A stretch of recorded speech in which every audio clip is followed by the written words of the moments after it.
Abran sus Biblias conmigo en el libro de Jonás. Jonás, aquel a quien se lo comió la ballena. ¿Cuántos están familiarizados con la historia de Jonás? Levanten sus manos, por favor. Jonás es una historia que es muy relevante a nosotros por varias cuestiones que hay que considerar muy de cerca el día de hoy. Y si abren sus Biblias en el libro de Jonás, vamos a mirar los primeros 17 versículos que constan lo que es el primer capítulo.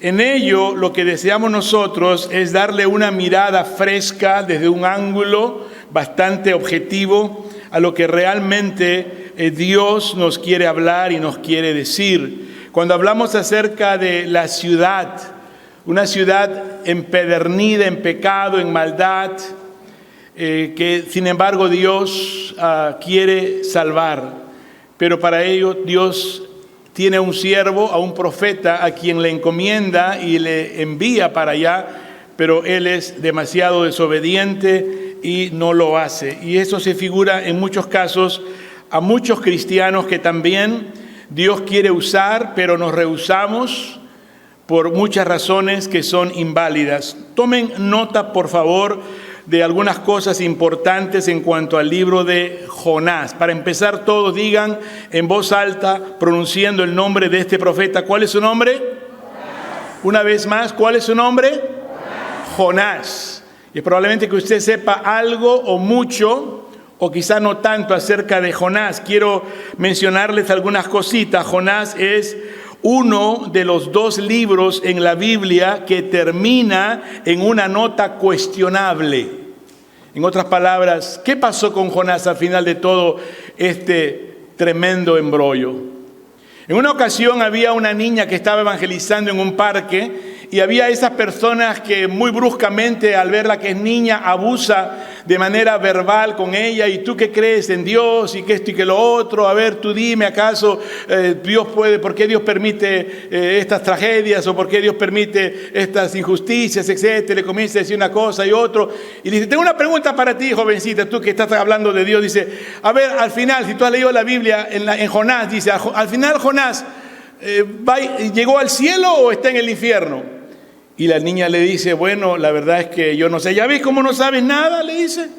Bueno, en realidad, dice ella, yo un día lo voy a saber. ¿Cómo? Pues si voy al cielo y lo veo a Jonás, es que estuve en el cielo. Y él dice, caray, ¿y qué pasa si no lo ves a Jonás en el cielo? Pues te va a tocar preguntarle a ti cuando lo veas a ver en el infierno, le dijo. Hay muchas cosas que no podemos saberlas a ciencia cierta de manera inmediata, pero con el tiempo todo se va a dilatar y toda verdad va a ser dada a conocer. Pero este es el final que tiene el libro de Jonás, y son solamente 2, el libro de Nahum y el libro de Jonás, que termina en una nota cuestionable, aún diríamos hasta triste. ¿Ha visto usted alguna vez alguna película que al final uno quiere ver una película interesante, intrigante, pero que el final sea bonito, que al final todo se arregló, colorín colorado, este cuento se ha acabado? Pero vemos que hay historias que no terminan de esa manera. Jonás es una de ellas. Jonás es el único profeta cuyo ministerio fue exclusivo para los gentiles. Jonás es el único profeta que experimentó de los labios de Jesús el hacer similitud en cuanto a lo que a Jesucristo le sucediera. Así como Jonás, 3 días y 3 noches en la barriga de la ballena, así el Hijo del Hombre estará 3 días y 3 noches en el centro del planeta Tierra. Jonás también es un profeta que en vez de obedecer a Dios le desobedeció, pero a manera de irse corriendo en otra dirección. Jonás también es el único profeta que en vez de dar el mensaje que Dios le da, más bien opta por guardárselo. No hay en el Antiguo Testamento otro libro mayor que Jonás que demuestre la compasión de Dios y el concernimiento de Dios en forma general. Dios no hace acepción de personas. Si lo cree, quiero que lo diga conmigo en voz alta. Dios no hace acepción de personas. Él no tiene preferencia entre uno y otro. Dios ama a todos y demuestra su compasión a todos por igual y su concernimiento por querernos salvar y rescatar. En sí aprendemos que en todas las cosas y en todas las personas que concierne el libro de Jonás, vemos que todos obedecieron al Señor excepto el profeta Jonás. ¿Cómo es esto? Vamos a ver en un momento. La tormenta obedeció a Dios. El pescado grande obedeció a Dios. Los vientos obedecieron a Dios. Aún los de Nínive obedecieron a Dios. La planta, aquella que creció y luego se marchitó, obedeció a Dios. El gusano que comió esta planta obedeció a Dios, excepto Jonás. Ahora, con mirada intrigante, quiero que vea al que está a su lado y le pregunte: ¿obedecerás tú al Señor, hermano? Porque es una pregunta punzante. ¿Por qué hemos o no hemos de obedecer al Señor? Así que pues vemos aquí que en este libro existen 10 milagros que se registran. Un libro pequeño, breve, 4 capítulos, pero vamos a ver de 10 milagros. Vamos a, por las próximas semanas, pedirles que no falten, pedirles de que no vengan solos, traigan amigos y familiares y vayan y recorran lugares donde pueda usted decirle a las personas: te invito a este lugar, una reunión, vamos a aprender acerca de la Biblia, acerca de lo que usted esté aprendiendo en cuanto al libro de Jonás, porque hay aplicaciones personales que son las que han de en sí ser de mayor interés para todos nosotros. Entonces, por favor, tengan lápiz y papel a la mano y veamos que el tema es la ciudad que Dios quería salvar. Repitan conmigo el título: la ciudad que Dios quería salvar.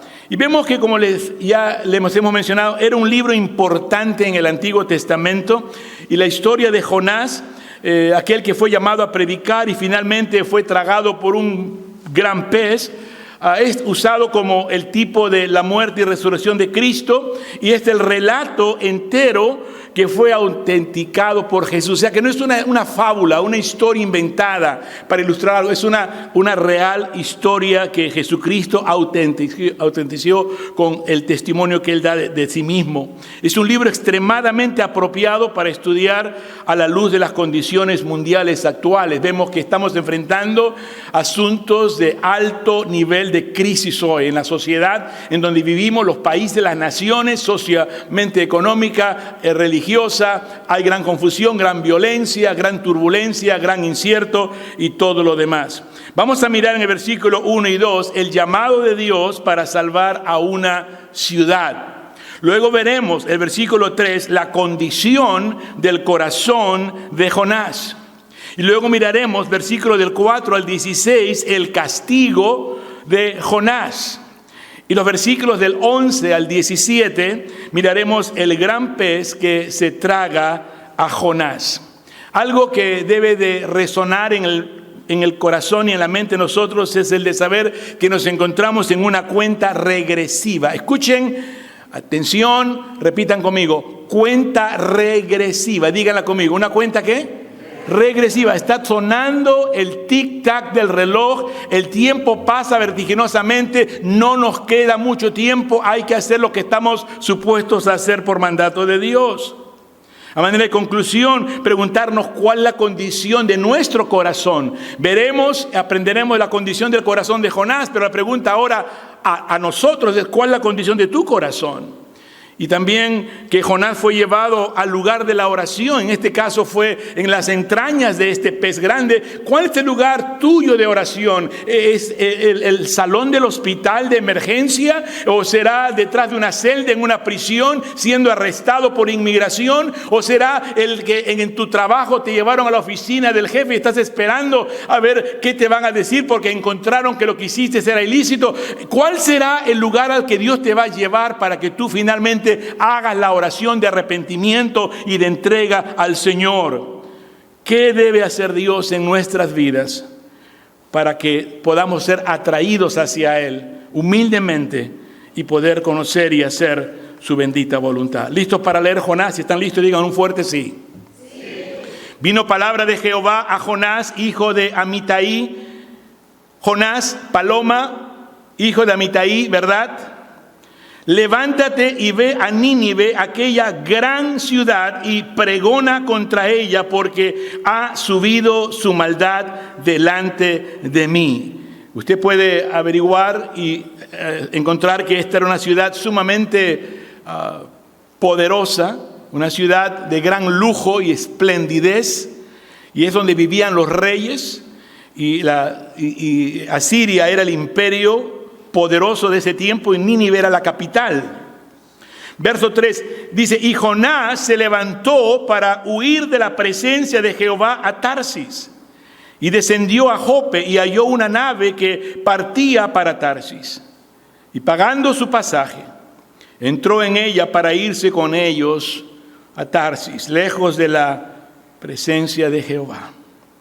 Pero Jehová hizo levantar un gran viento en el mar, y hubo en el mar una tempestad tan grande que se pensó que se partiría la nave. Y los marineros tuvieron miedo, y cada uno clamaba a su Dios, y echaron al mar los enseres que había en la nave para descargarla de ellos. Pero Jonás había bajado al interior de la nave y se había echado a dormir. Digan conmigo, ¿qué estaba haciendo Jonás? Se había echado a dormir. Y el patrón de la nave se le acercó y le dijo: ¿qué tienes, dormilón? Levántate y clama a tu Dios. Quizá Él tendrá compasión de nosotros y no pereceremos. Y dijeron cada uno a su compañero: venid y echemos suertes para que sepamos por causa de quién nos ha venido este mal. Y echaron suertes, y la suerte cayó sobre Jonás. Entonces le dijeron ellos: decláranos ahora, ¿por qué nos ha venido este mal? ¿Qué oficio tienes y de dónde vienes? ¿Cuál es tu tierra y de qué pueblo eres? Y él le respondió: soy hebreo y temo a Jehová, Dios de los cielos, que hizo el mar y la tierra. Y aquellos hombres temieron sobremanera y le dijeron: ¿por qué has hecho esto? Porque ellos sabían que huía de la presencia de Jehová, pues él se lo había declarado. Y le dijeron: ¿qué haremos contigo para que el mar se nos aquiete? Porque el mar se iba embraveciendo más y más. Él les respondió: tomadme y echadme al mar, y el mar se aquietará, porque yo sé que por mi causa ha venido esta gran tempestad sobre vosotros. Y aquellos hombres trabajaron para hacer volver la nave a tierra, mas no pudieron, porque el mar se iba embraveciendo más y más contra ellos. Entonces clamaron a Jehová y dijeron: te rogamos ahora, Jehová, que no perezcamos nosotros por la vida de este hombre, ni pongas sobre nosotros la sangre inocente, porque tú, Jehová, has hecho como has querido. Y tomaron a Jonás y lo echaron al mar, y el mar se aquietó de su furor. Miren lo que dice el verso 16. Y temieron aquellos hombres a Jehová con gran temor, y ofrecieron sacrificio a Jehová e hicieron votos. Pero Jehová tenía preparado un gran pez. Digan todos en voz alta, verso 17. Pero Jehová, ¿qué? Tenía preparado un gran pez que tragase a Jonás, y estuvo Jonás en el vientre del pez 3 días y 3 noches. Me acompañan inclinando sus rostros y cerrando sus ojos. Oremos. Señor, gracias por tu palabra, nunca regresa vacía. Y porque es un tiempo preciso para nosotros oír un mensaje que nos ha de estremecer en lo más profundo. Señor, declaramos ser cristianos. Aún pronunciamos decir que te tememos y te amamos, pero en gran mayoría estamos desobedeciéndote. Estamos haciendo lo opuesto de lo que debemos de hacer. Estamos yendo en dirección contraria a la indicación que nos has dado. Señor, ten misericordia de nosotros y enséñanos, corrígenos, redargúyenos. Ten misericordia de cada uno de nosotros. Te lo pedimos en el poderoso nombre de Jesús, y todos juntos decimos amén. Insisto en pedirles que tengan lápiz y papel y tomen nota de algo que es importante. Verso 1 y 2, el llamado de Dios para salvar una ciudad. es una muestra evidente de que Dios tiene compasión de todo el mundo. Porque de tal manera amó Dios al mundo, no exclusivamente a ellos y a ellos no, pero al mundo, que ha dado a su Hijo unigénito para que todo aquel que en Él crea no se pierda, mas tenga la vida eterna. Vemos aquí, por favor, vean, Dios llama a su siervo y hay una buena razón. Lo llama a que predique porque es necesario que se predique, porque esta ciudad va a perecer, ha aumentado tantísimo en su depravación. Dice en el versículo 2, levántate y ve a Nínive, aquella gran ciudad, y pregona contra ella porque ha subido su maldad delante de mí. Dios no cierra sus ojos ante la maldad. Dios no mira en otra dirección de aquella que le cause dolor. Él está queriendo hacer algo y en este caso hace un llamado a su siervo. No levanten sus manos, pero en su corazón responda, ¿cuántos aquí nos consideramos siervos de Dios? Y Dios nos está llamando. Ha empezado la cuenta regresiva, hemos dicho, y este es para la gran ciudad. Dios tiene su tiempo perfecto, el kairos de Dios. Va a llegar el momento en que el juicio de Dios ha de empezar por casa. Y si el juicio de Dios empieza por casa, ¿cuál será el fin del hombre vil y pecador? Quedan solo 6 semanas, repitan conmigo, ¿cuántas semanas le quedan? 6 semanas. La cuenta regresiva de la maldad, la cuenta regresiva de la vida, la cuenta regresiva del cumplimiento profético. Y vemos nosotros que todos nosotros tenemos un reloj, tenemos un tiempo asignado, las horas de trabajo, las horas o los años o el tiempo designado a la educación, a lo que es la familia, el matrimonio, el noviazgo, los hijos, los nietos, el ministerio y todo cuanto más, todo tiene su tiempo, hermanos. Si estamos en cuenta regresiva, nos preguntamos ¿cuánto más tiempo tengo yo para servir a Dios? ¿Cuánto más años de vida aún el Señor me ha de dar? Y entonces veo que cada día debe de contar, cada segundo debe de tener una intensidad específica que hacer. La pregunta es, ¿habrá esperanza, hermanos? Hoy tuve el honor de presentar y dedicar esta mañana a mi tercer nieto, de nombre Benjamín Alexander Nach. 1 mes y 1 día el día de hoy. Y la verdad es que así como lo ha sido las veces anteriores de nuestros previos 2 nietecitos, David Enrique, de 2 años de edad, Ishvan Nathaniel, de 4 años de edad. Y ustedes, que tienen bebés pequeños o nietos pequeños, preguntar, ¿a qué sociedad los hemos de exponer? ¿Cuánta más maldad habrá en nuestro medio? Y de estos niños que crecen y esta juventud que luego se desarrolla a la vida de adultos. ¿Qué es lo que les espera a ellos? Y tenemos que tener corazón conmocionado y saber de que es importante inculcarle. Me tocó mi corazón cuando nuestro nieto mayor tiene el versículo bíblico que le estuvo diciéndole a mi hija para cuando ella diera a luz en su alumbramiento. Un versículo de memoria, un nieto de 4 años, lo dijo en el micrófono sin ningún temor ni titubeo, porque estos son profetas que Dios ha escogido del vientre para que ellos proclamen la palabra de Dios a las generaciones que vienen. ¿Cuántos dan gloria a Dios por ello, hermanos? Hay que creerlo, hay que abrazar esa esperanza, esa verdad. Y ustedes que son abuelos y abuelas tienen una tarea, una misión de ¿qué? De proclamarles el evangelio a sus hijos y a sus nietos. Interesante el saber que así mismo como hablamos de la cuenta regresiva, aún hay esperanza. Digan conmigo, aún hay, más fuerte, aún hay esperanza, hermanos. No nos rindamos ante lo tenebroso de la oscuridad, de la maldad de este mundo. Pero esa esperanza descansa en el profeta llamado Jonás. ¿Y qué está él? Muy relajado. Hay un llamado de proclamar el mensaje de esperanza a tu ciudad, a tu contorno, a tus familiares, en donde quiera que tú estés, pero esa responsabilidad reposa en ti. ¿Vas a hablar o te quedarás callado? ¿Vas a invitar a alguien o te vas a hacer del oído sordo? La responsabilidad queda en nosotros, pero así como Jonás estaba relajado. Miren, versículo 2 dice, levántate y ve a Nínive. Es tiempo de levantarse, hermanos. Levántate, muévete. ¿Cuántas veces usted está aquí en la iglesia y se pone a pensar, hay tantas cosas que uno puede hacer, acercarse, saludar, visitar, hablar, orar, acomedirse, a mover esto, a mover lo otro, pero hay personas que están bien sentadas, mirando que 2 o 3 hacen muchas cosas, bien sentados ahí. Levántate, haz algo, hombre. Mira, están cargando las sillas, están cargando las mesas, están cargando y están ahí sentados. Levanta, ¿eres cristiano o no eres cristiano? Sí, dice, pero yo no me quiero meter. ¿Cómo que no te quieres meter? Pon las manos en la masa, pon las manos en el arado, sirve al Señor. Todo creyente es un ministro. Si lo crees, di conmigo, todo cristiano es ¿qué? ¿Eres ministro? Estás siendo comisionado tú a servir a Dios. A no ser alguien que viene a la iglesia a esperar que todos se lo hagan y que todos se lo den. Tenemos que ser involucrados en la obra del Señor. Y así Jonás, levántate, muévete. Y Jonás representa a la iglesia durmiente.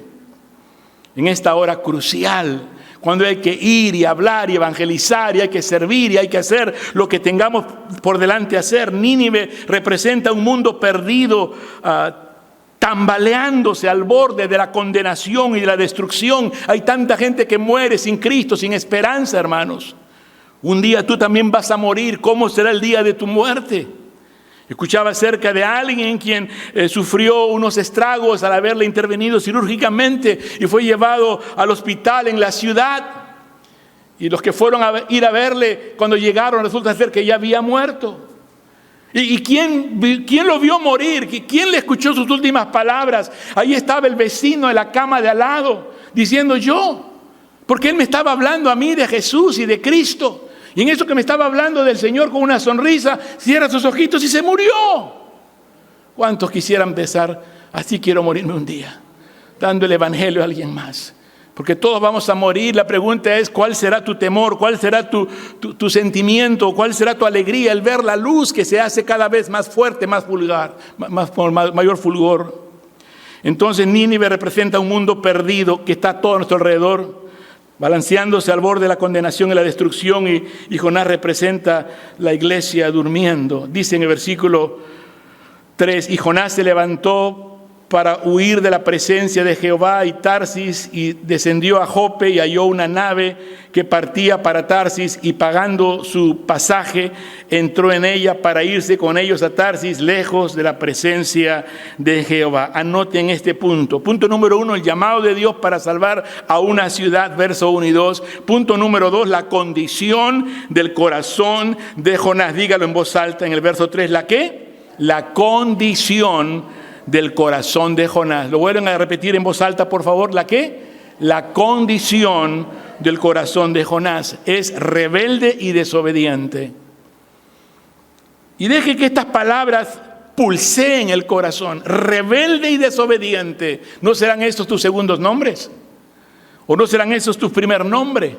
Rebelde, desobediente. Digan conmigo las dos palabras en voz alta. ¿Cuáles son? Rebelde, desobediente. Y alguien diga, sí, me están llamando.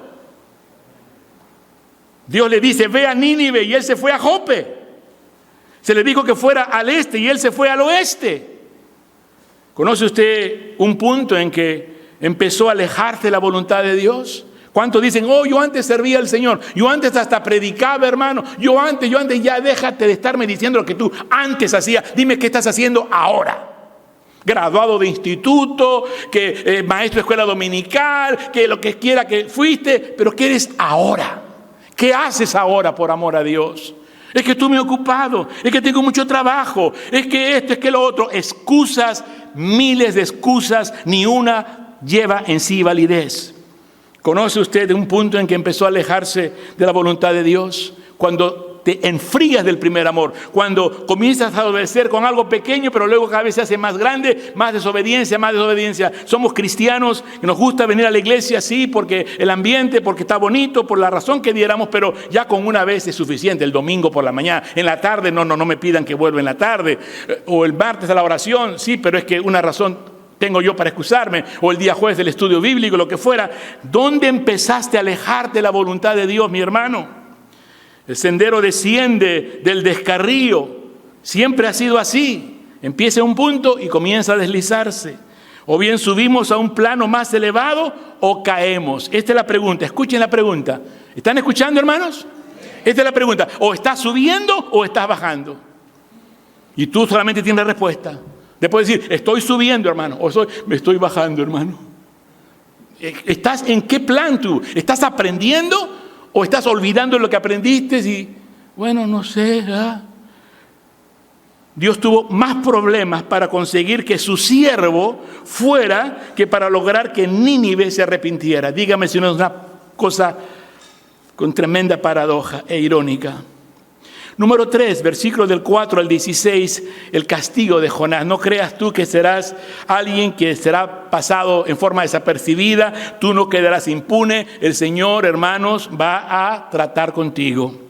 Hebreos 12, del 4 al 11, dice: el Señor castiga a sus hijos. Si eres cristiano, te consideras hijo de Dios, entonces si eres desobediente, Dios te va a castigar, pero porque te ama. Porque quiere corregirte, no quiere que sigas descendiendo y cayendo y resbalándote, quiere que se detenga ese deslice en el cual te encuentras. La tempestad es aquello que Dios va a usar en pos de los suyos. Vienen tormentas, luchas y pruebas para hacerte una vez más reconocer que tienes que poner tu mirada en el Señor. El propósito de Dios en nuestras pruebas es el de acercarnos a Dios, probar nuestra fe, si es una fe real.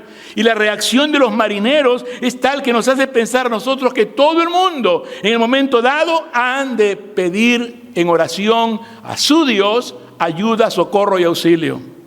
Y la pregunta inquisitiva de ellos en el versículo 10, diciéndole al profeta Jonás: ¿por qué has hecho esto?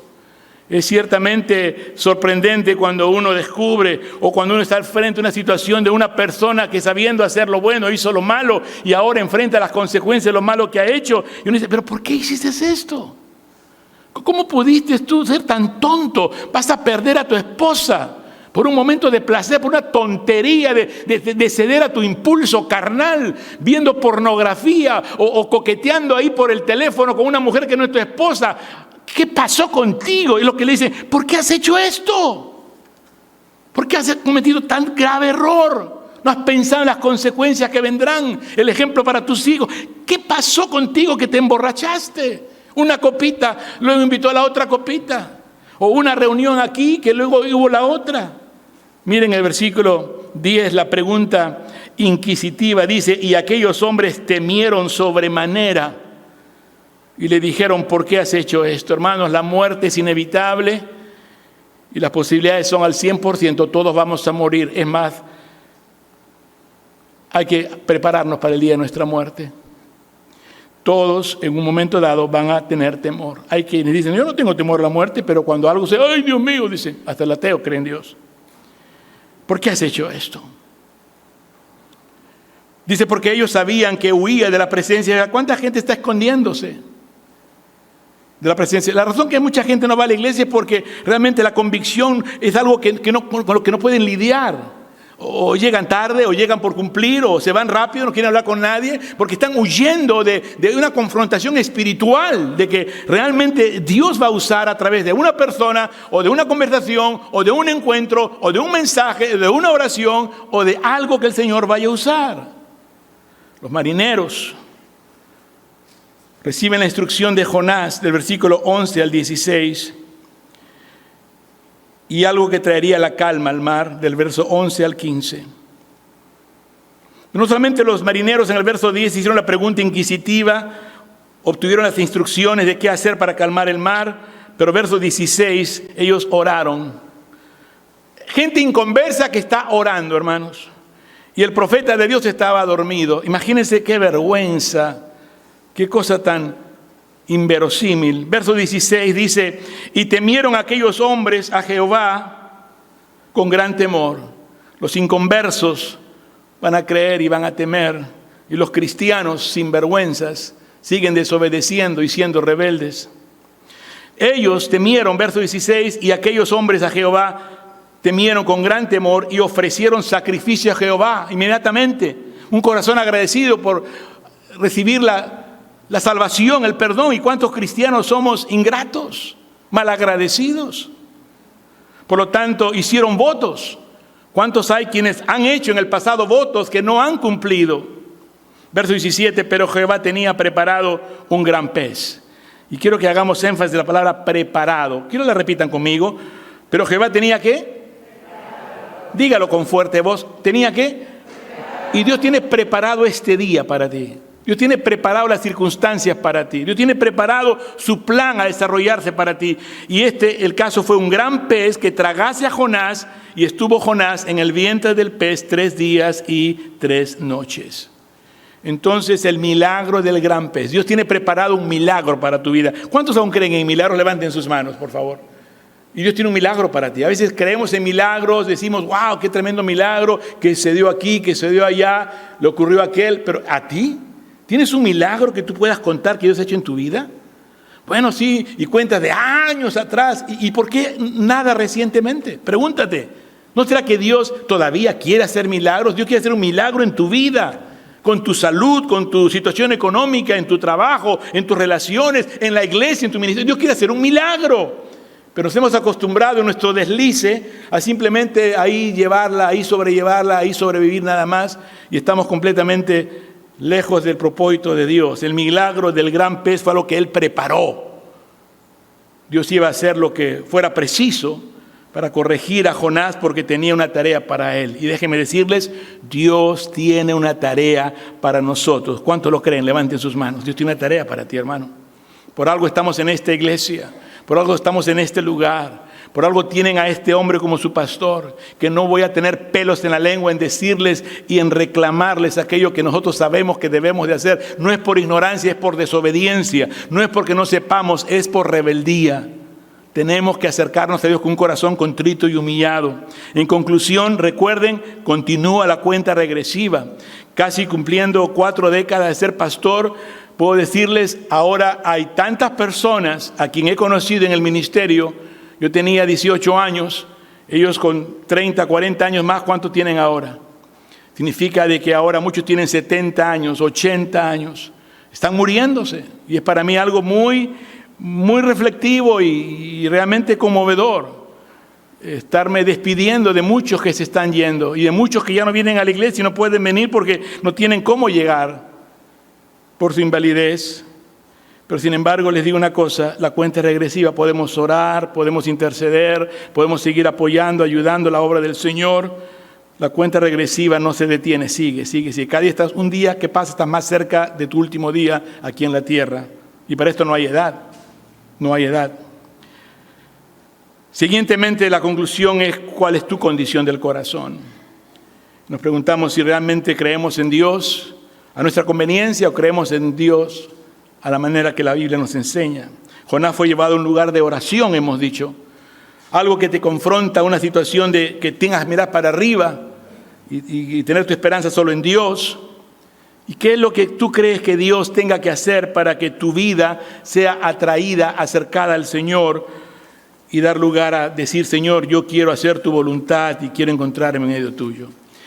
Un momento de decisión basado en un sentimiento de honestidad delante de Dios. Seamos honestos delante de Dios. Todos sabemos lo que es la experiencia del desierto, el desierto árido, seco, no hay agua, no hay manantial de agua viva. Y muchos cristianos están ahí en el desierto y continúan en el desierto y no están dejándose llevar por el Señor a la tierra prometida, al lugar donde fluye la leche y miel. Hay muchas personas, caracteres bíblicos en la historia y se nos muestra acerca de lo que Dios hizo y Dios quiere hacer en nuestras vidas. Martín Lutero dijo, 3 conversiones son necesarias: la conversión del corazón, de la mente y de tus finanzas, tu mayordomía, tiempo, dinero y recursos y talentos. La manera en que vivimos, servimos, damos y alabamos son parte de nuestra adoración entera al Señor. No hay vuelta que darle. Es el momento de la verdad. Cuando declaras, no con tus palabras, pero con tus hechos, con tu presencia, te pones presente. Aquí estoy, vengo a servir a Dios. Aquí estoy, listo para ir a donde hay que ir, al hospital, o ir a hablarle a alguien del Señor, o ser parte de este viaje misionero, o aquí estoy, ¿qué es lo que puedo yo contribuir? Mis finanzas, mi tiempo, mi talento, las manos, la habilidad para esto y para lo otro. La adoración verdadera no solamente es cantar canciones a Dios, sino es vivir nuestras vidas en una manera que agrada a Dios. Si estás de acuerdo, de un fuerte amén a ello. Y nos cuesta decirlo porque muchos sabemos que no estamos agradando a Dios. Por lo tanto, nuestra alabanza y nuestra oración son una manifestación exterior de una vida que vive diariamente para la gloria de Dios. Dios es perfecto en todo lo que Él es y en todo lo que Él hace, así que Él es el único que merece nuestra adoración. Y empezamos obedeciéndole y humillándonos. Heme aquí, Señor, envíame a mí. Señor, quiero ser obediente con todo lo que tú me has mostrado en tu palabra que es necesario. El uso de mi tiempo, de mis talentos, mi dedicación, mi disciplina, mis diezmos, mis ofrendas. Señor, quiero serte fiel. Y si tú sabes tu realidad, no por un momento pienses que Dios se hace el ciego y no te mira. Él te está mirando y te está ajustando las riendas hasta que tú finalmente digas, ay, no sé por qué, estoy trabajando en 2 trabajos y no me alcanza. Ay, yo no sé por qué, gano tanto dinero, pero al final nada me queda. Es cuestión de lógica bíblica. Si le robas a Dios, entonces no esperes la bendición del Señor. La prosperidad no viene del oriente ni del occidente, la bendición viene de Dios. Toda dádiva y don perfecto proviene del Padre de luces, en el cual no hay mudanza ni sombra de variación. Continuaremos entonces la próxima semana. Vuelvo a repetir en forma insistente, no vaya a faltar, ni se le ocurra faltar. No tampoco piense o simplemente se tranquilice en decir, yo voy a ir. No quiero que solo vengas tú, trae a alguien. Tú dirás, es que no es fácil, pero es que nadie dice que es fácil. Va a haber oposición, van a haber dificultades, van a haber diferentes situaciones, pero ahí es donde tenemos que decirle, Señor, te pido, ayúdame a obedecerte, ayúdame a hacer tu obra. ¿Cómo podemos nosotros pensar en traer a un invitado, a un familiar, a un amigo? Les he dicho, bueno, ¿quieren venir? Pues hay que orar. No, yo ya oré, pues órale más.